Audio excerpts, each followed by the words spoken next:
네, 안녕하세요. 우리가 이번 동영상에서는 12단원에서 배웠던 세금 시스템, 세금 체계와 관련해서 배웠던 것들 중에 중요한 것들 위주로 복습을 해보고 넘어가는 시간을 갖도록 하겠습니다. 우리가 요 12단원 첫 번째 부분에서는 미국의 세금의 어떤 모습에 대해서 공부를 했습니다.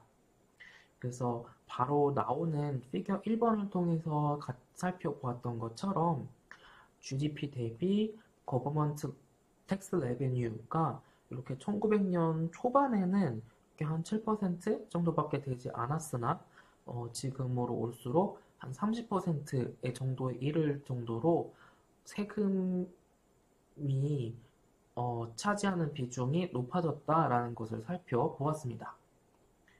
그리고 피겨 2번을 통해서 이렇게 유럽 국가들을 중심으로 세금 GDP 대비 정부 세수가 차지하는 비중이 굉장히 높은 국가들이 있는 반면 미국처럼 이렇게 25% 정도에 머무르고 있는 국가도 있는 모습입니다. 첫 번째 우리가 살펴보았던 것은 이렇게 페더럴 거버먼트, 미국의 어떤 중앙정부라고 할 수 있는 연방정부, 페더럴 거버먼트가 걷어들이는 세금의 모습이었습니다.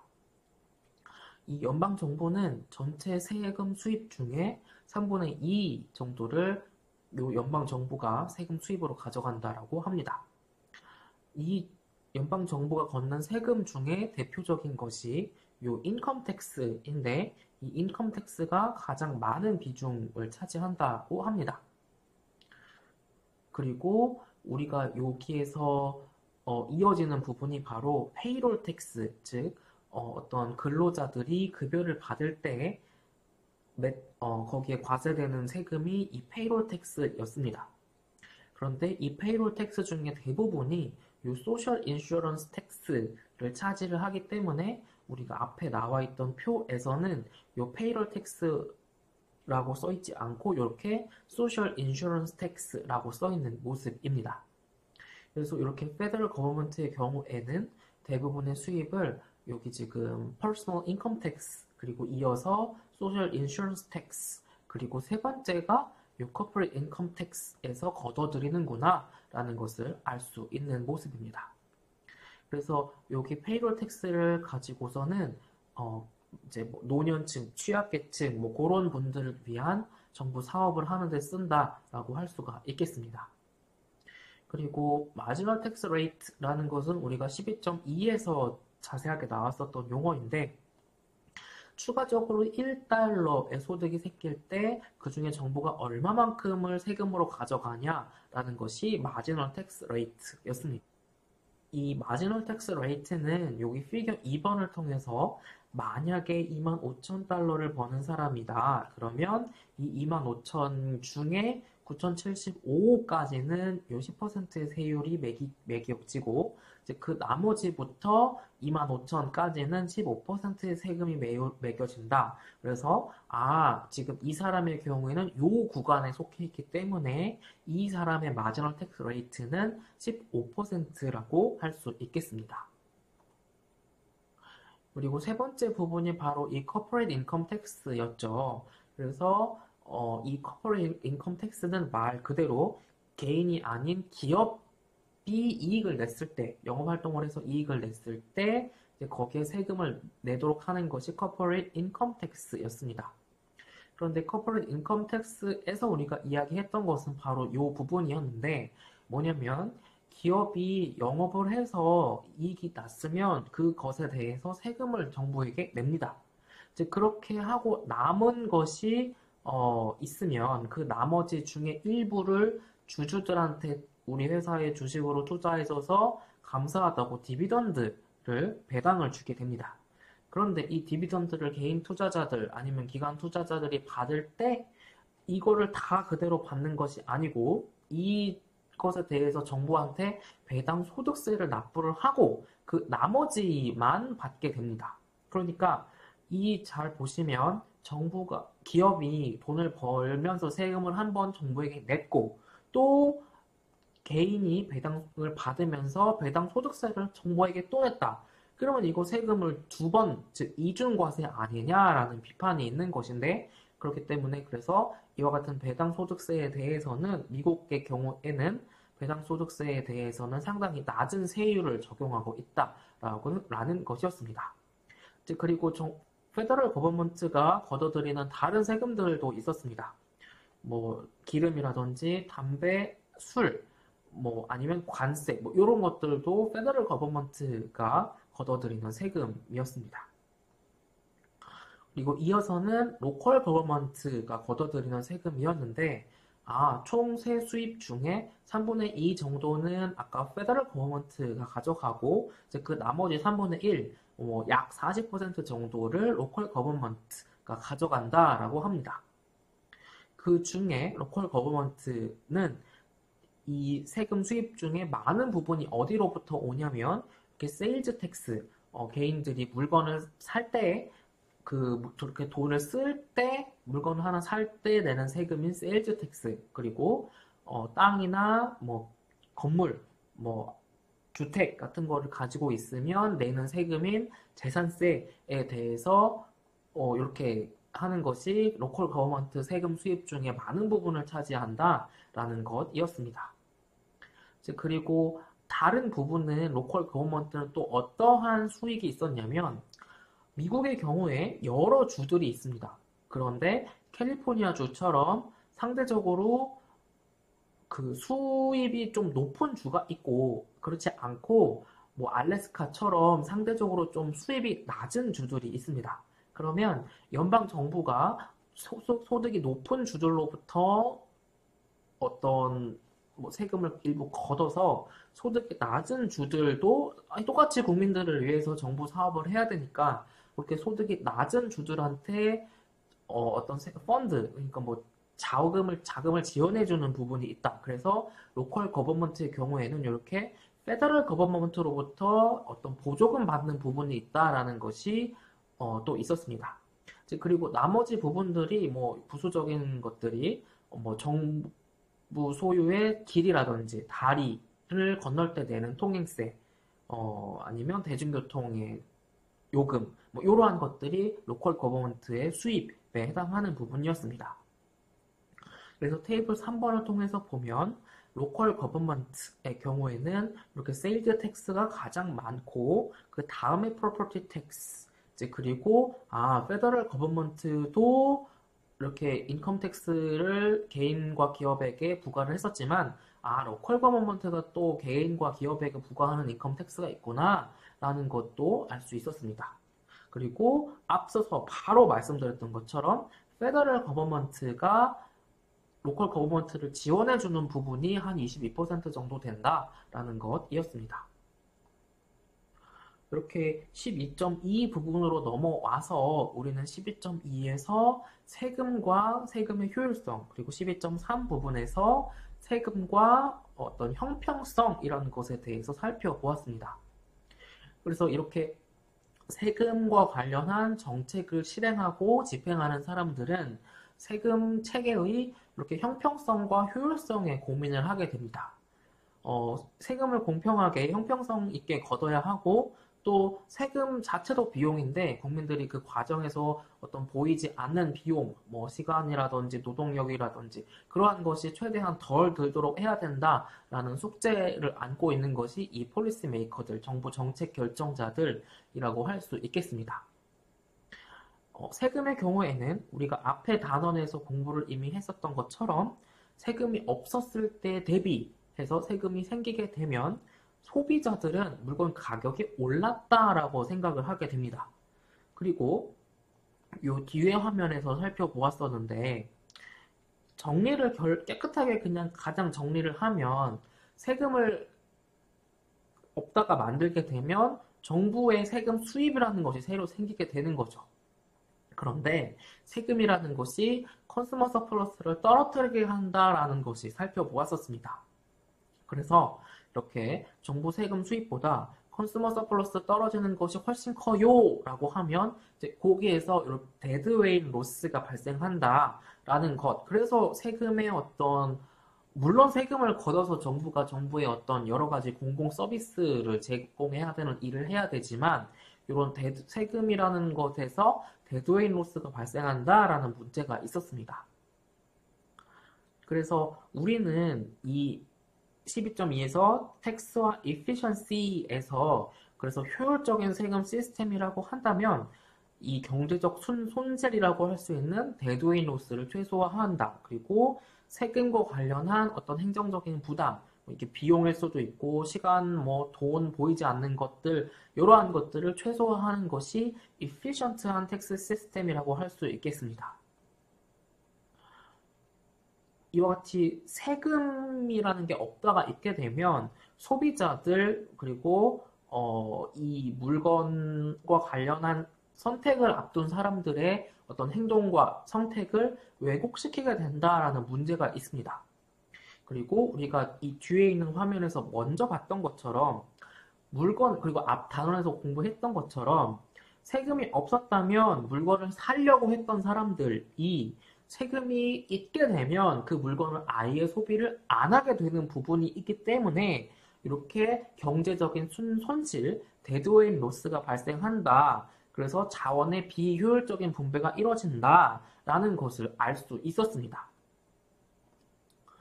그래서 이어지는 케이스 스터디로 해서 그러면 인컴 텍스의 형태로 세금을 부과하는 게 맞냐? 아니다. 컨섬션 텍스의 형태로 사람들한테 세금을 부과하는 게 맞냐라는 논란이 있었습니다.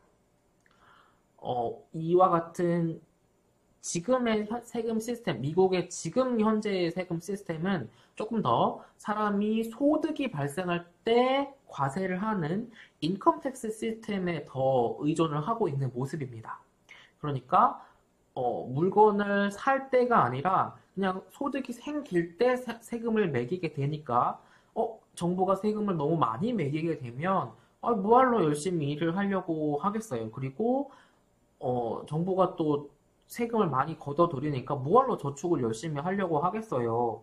그래서 이와 같은 어떤 근로의욕, 저축의욕을 꺾는다는 인컴택스는 문제가 있다라는 것입니다. 그런데 컨섬션 텍스 시스템으로 만약에 바꾸게 되면 우선은 사람들이 소득이 발생하고 그것을 바로 쓰지 않고 저축을 해서 가지고 있다가 이제 물건을 사면서야 세금을 내기 때문에 사람들이 물건을 살 때까지 세금 내는 것이 계속 미뤄지게 되는 거죠. 그러니까 사람들이 근로 의욕을 하락시킨다던가 아니면 저축을 하려는 의욕을 상실시키게 한다던가 하는 문제가 없는 것이 이 컨섬션 텍스 시스템이었습니다. 그리고 실제로 미국의 경우보다 유럽에서는 이렇게 컨섬션 텍스에 더 세금이 많은 부분이 컨섬션 텍스 체제로 운영되고 있다라고 할 수 있었습니다. 그래서 이와 같은 컨섬션 텍스가 우리나라로 말을 하면 밸류 에디드 텍스, 부가가치세, 물건 살 때 내가 나도 모르게 물건값에 포함해서 내는 세금, 부가가치세 같은 것들이 이 컨섬션 텍스에 해당하는 것이었습니다. 그럼에도 불구하고 이렇게 컨섬션 텍스 체계가 인컴 텍스 시스템보다 낫다라는 것인데 불구하고 지금 이미 어떤 세금과 관련해서 복잡하게 규정과 제도가 막 난립되어 있고 그 과정에서 수많은 이해관계자들, 그러니까 그걸로 인해서 어떤 이익을 보는 사람이 있고 또 한편으로는 손해를 보는 사람이 있고 또 손해를 보는 사람이라도 하더라도 또 한편으로는 또 이익을 보는 부분이 있고 이렇게 복잡하게 얽혀 있기 때문에 경제학자들 그리고 이러한 경제학자들이 아무리 정책을 결정하는 사람들한테 이렇게 해야 됩니다라고 조언한다 하더라도 깨끗하게 다 없애고 새로 세금 시스템을 만들지 않는 한 지금에 있는 세금 시스템을 이렇게 이상적으로 바꾸기란 쉽지 않다는 것 우리가 살펴보았었습니다. 이와 같은 세금 시스템에 대해서는 이런 많은 부담들이 발생하게 됩니다. 시간, 어떤 비용, 그리고 어떤 절세를 하기 위해서 내가 그 세금과 관련해서 계속 어떤 증명 서류 같은 거, 증빙 서류 같은 거를 계속 보관을 해야 된다든지, 모아놔야 된다든지, 이제 뭐 이런 것들이 다 어떤 어드미니스트레이티브 버든이 되겠습니다. 그리고 절세를 하기 위해서 회계사나 세무사, 뭐 변호사를 고용하기로 한다고 하면 이제 그 과정에서 또 돈이 들기 때문에 이제 그러한 것도 추가적인 어드미니스트레이티브 버든이 되는 것이죠. 그리고 이 C번 부분에서 이렇게 마지널 텍스 레이트와 에버리지 텍스 레이트의 차이점을 살펴보았습니다. 에버리지 텍스 레이트는 내가 총 소득 대비 얼마만큼을 세금으로 냈나라는 간단한 개념이고, 마지널 텍스 레이트라고 하는 것은 앞에서 말했던 것처럼 한 단위, 그러니까 뭐 1달러의 추가적인 소득이 생길 때 얼마만큼의 세금을 정부한테 내나라는 것이었습니다. 그래서 에버리지 텍스 레이트보다는 요 마지널 텍스 레이트에 따라서 사람들의 어떤 행동이 결정이 된다라는 것이었습니다. 그래서 마지널 텍스 레이트가 예를 들어서 80%, 90%라고 하자. 그러면 뭐 힘들게 야근해서 돈 벌 생각하지 말고 그냥 정해진 시간 안에 다 해서 끝내자. 뭐 그렇게 생각을 하려고 하겠죠. 근데 예를 들어 세율이 10%, 5%야. 그러면 상대적으로 적은 세금을 내는 거기 때문에 추가적으로 뭐 야근을 한다든지 뭐 그렇게 하려고 하는 유인이 생길 수도 있겠습니다. 그래서 에버리지 텍스 레이트도 중요하지만 이제 그래서 마지널 텍스 레이트가 중요한 개념이다라는 것이었습니다. 그리고 이 12.2에서 마지막으로 살펴본 것이 럼섬 텍스였습니다. 이것은 모든 사람, 그러니까 뭐 돈을 1만 달러 버는 사람이든 10만 달러 버는 사람이든 동일한 만큼의 세금을 내게 하는 것이 럼섬 텍스 시스템이었습니다. 그런데 이 럼섬 텍스 시스템은 한편으로는 이렇게 조금 효율적, 편리한 부분이 있다라는 것이었습니다. 예를 들어서 2만 달러의 소득을 버는 사람이 있고 4만 달러의 소득을 버는 사람이 있다라고 합시다. 이 2만 달러 버는 사람도 또 4천 달러의 세금을 정액세를 내고 4만 달러 버는 사람은 또 똑같이 4천 달러를 정액세로 냅니다. 그러면 이 2만 달러 버는 사람의 평균 세율은 20%고 요 사람의 평균 세율은 지금 10%라는 것을 알 수가 있겠습니다. 그래서 이 2만 달러 버는 사람과 4만 달러 버는 사람의 평균 세율은 다르죠. 그런데 이 럼섬, 이 두 사람이 내는 세금이 요걸로 끝이다라고 하면 2만 달러 버는 사람의 한계 세율도 이제 이 세금을 다 냈기 때문에 0인 거고, 이 4만 달러 버는 사람도 4천 달러로 세금을 다 냈기 때문에 한계 세율은 0입니다. 그러니까 이와 같은 정액세 시스템의 하에서는 그래? 그럼 내가 추가로 소득이 발생하더라도 세금 더 이상 안 내도 돼? 라는 것이기 때문에 사람들의 세금으로 인한 행동을 왜곡시키는 것, 선택을 왜곡시키는 것이 없게 되는 장점이 있습니다. 그러니까 여기처럼 데드웨이트 로스가 더 이상 발생하지도 않게 되는 거죠. 그리고 이렇게 그냥 뭐 2만 달러를 버는 사람이든 4만 달러를 버는 사람이든 똑같이 세금을 내면 되기 때문에 이거는 과세하는 사람 측면에서도 굉장히 편리한 면이 있습니다. 물론 세금 내는 사람도 편리하고요. 그런데 이 럼섬 텍스에 문제가 하나 있는데 공평성이 있냐라고 하는 데는 좀 의문이 든다라는 것이었죠. 2만 달러 버는 사람하고 4만 달러 버는 사람하고 어떻게 똑같이 동일한 세금을 내냐라는 것이었습니다. 그래서 이어지는 12.3 부분에서 세금과 어떤 세금의 형평성 부분에 대해서 살펴보았습니다. A번 부분에서 살펴본 것은 이렇게 또 benefits principle이라고 해서 정부로부터 받는 이와 같은 어떤 공공 서비스, 공공재를 마치 이 어떤 private goods인 것처럼 생각해서 아니 그렇다면 정부로부터 어떤 공공재화, 공공 서비스 많이 받는 사람이 세금을 많이 내는 게 맞지 않겠니? 라는 것이 이 benefit principle이었습니다. 그리고 B번에 대해서는 ability to pay principle이라는 것이었습니다. 세금을 낼 수 있는 능력에 따라서 세금을 내는 것이 맞다라는 것이었고, 이 ability to pay principle에는 두 가지가 있었습니다.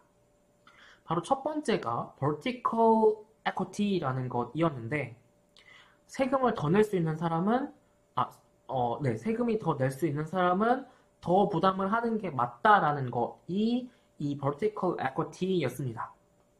그리고 이 vertical equity를 공부하면서 나왔던 어떤 세금 모습 세 가지가 이렇게 세 가지가 있었죠.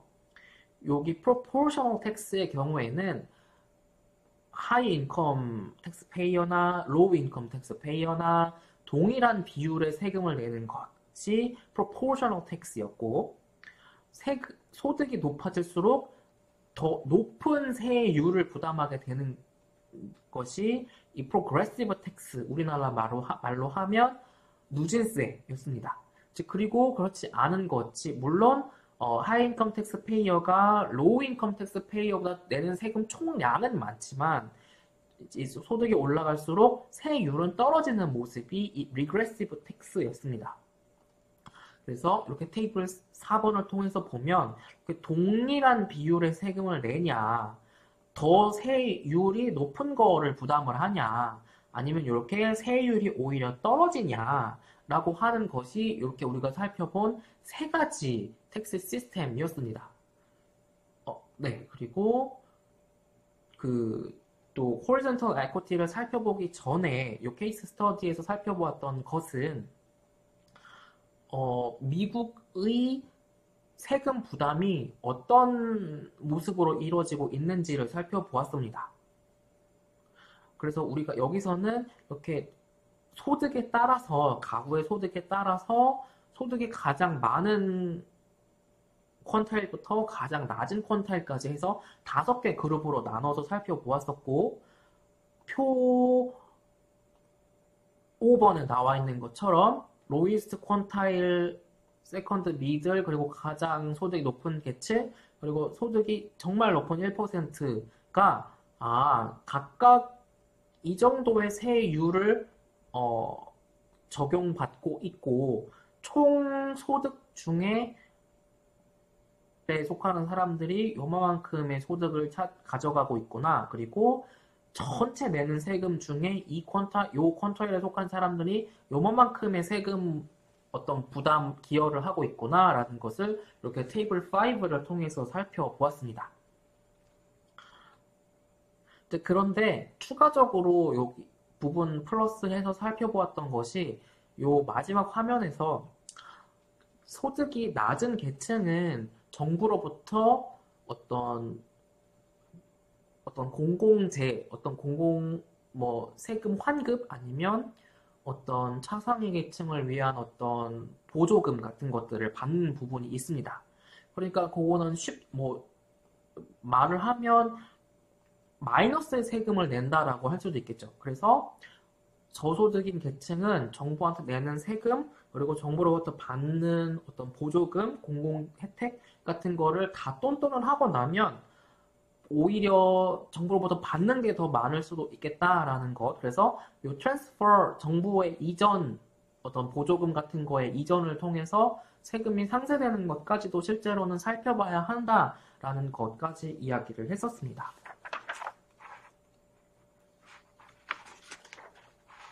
그리고 두 번째로 또 에쿼티가 하나 더 있었죠. 그래서 horizontal equity라고 하는 것이었습니다. 그래서 이 horizontal equity에서는 능력이 비슷한 사람이면 동일한 세금을 내는 게 맞지 않겠니? 라는 원칙이었습니다. 그런데 여기서 그렇게 또 쉽지가 않았죠. 우리가 또 예를 들어서 살펴보았습니다. 소득이 동일한 사람이라고 하더라도 이 A라는 집에는 어떤 의료비 지출이 굉장히 많아. 아프신 분이 있어서. 근데 이 B라고 하는 집에서는 자녀가 많아서 대학교 등록금으로 나가는 돈이 너무 많아. 그러면 이 A랑 B의 소득이 동일하다고 하더라도 이렇게 세액공제 아니면 환급 이런 거 받는 게 다 다른데 이 horizontal equity라는 것을 실제적으로 구축하는 것은 쉽지는 않다라는 것이었습니다. 그래서 실제로 우리나라의 경우에도 동일한 날짜에 입사를 한 어떤 같은 호봉을 적용받는 친구야, 동기야, 직원이라고 하더라도 저 친구가 부양하고 있는 뭐 부모님, 아니면 결혼을 했다든지, 아니면 자녀가 3명 이상이라든지, 뭐 그런 경우에는 나보다 훨씬 덜 세금을 낸다라는 것이었습니다. 그리고 마지막 부분에서는 텍스 인시던스라는 것을 살펴보았죠. 이 텍스 인시던스라는 용어는 이 앞에서 우리가 세금을 처음 공부를 하면서 한번 나왔던 것이었죠. 누가 세금을 실질적으로 더 부담을 하느냐라는 것이었습니다. 그래서 우리가 앞 단원에서 이미 살펴보았던 것처럼 정부한테 세금을 다 걷어서 최종적으로 정부한테 갖다가 바치는 사람이 누군지는 정부가 결정을 할 수가 있지만 실제로 누가 더 많은 세금을 부담을 하는지는 컨슈머와 프로듀서 중에 덜 일레스티 탄력성이 떨어지는 축이 더 세금을 많이 부담을 하더라라고 우리가 이미 한번 살펴보았었습니다. 그리고 마지막으로 나와 있는 케이스 스터디에서는 정부가 기업에게 내라고 하는 이 corporate income tax는 과연 누가 부담을 하느냐에 대한 것이었습니다. 아니, 당연히 기업이 부담을 하죠 라고 생각을 할 수 있겠지만 결국은 그 기업을 이루고 있는 거는 다 누구예요? 경영인들, 근로자들, 아니면 주주들, 그 기업이 이제 기반을 가지고 있는 지역 주민들, 결국은 다 사람들이잖아요. 그러니까 커퍼레이트 인컴 텍스라고 하더라도 결국은 기업이 내는 게 아니고 결국은 사람이 부담을 하는구나 라고 할 수가 있겠습니다. 그럼에도 불구하고 사람한테 직접 세금 내라고 하는 것보다 기업한테 내라고 하면 어쨌든 우리가 받아들이기에 내한테 직접 세금 내라고 하는 게 아닌 것처럼 느껴지기 때문에 조금 더 세금 내라고 하는 사람 입장에서는 corporate income tax가 조금 더 수월하다라는 것이었습니다. 그래서 마지막으로 정리를 해보면 이렇게 equity와 efficiency라는 것은 세금 체계에 있어서 가장 중요한 부분입니다. 그런데 역사적으로 미국 어떤 정권이 바뀔 때마다 어떤 정권은 좀 efficiency를 중요하게 생각한 정권도 있었고 반대로 equity를 좀 더 중요시 생각한 정권도 있었습니다. 그래서 뭐 이때는 세금이 굉장히 높았다가 또 다시 낮아졌다가 또 정권이 바뀌어서 올라갔다가 또 낮아졌다가 또 올라갔다가 뭐 이렇게 계속 세율이 바뀌고 있는 모습을 equity와 efficiency를 동시에 추구하기는 참으로 쉽지가 않은 문제구나 라는 것까지 우리가 살펴보았습니다. 네, 그러면 우리가 이번 동영상에서 이렇게까지 12단원 공부했던 것을 복습해 보도록 하겠습니다.